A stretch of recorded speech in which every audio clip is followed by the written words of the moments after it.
Meaning of darling.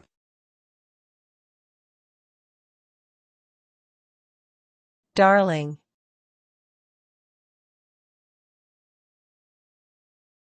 Darling.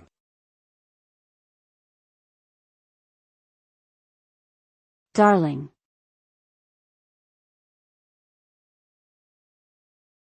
Darling.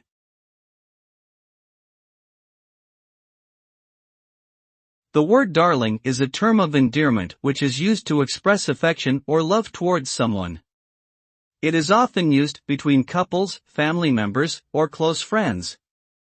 The term originated from the Old English word dearling, which meant dear or beloved.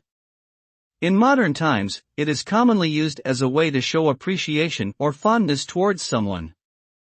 Using darling can convey a sense of warmth and tenderness in a relationship, and it is often used as a pet name or term of endearment between romantic partners.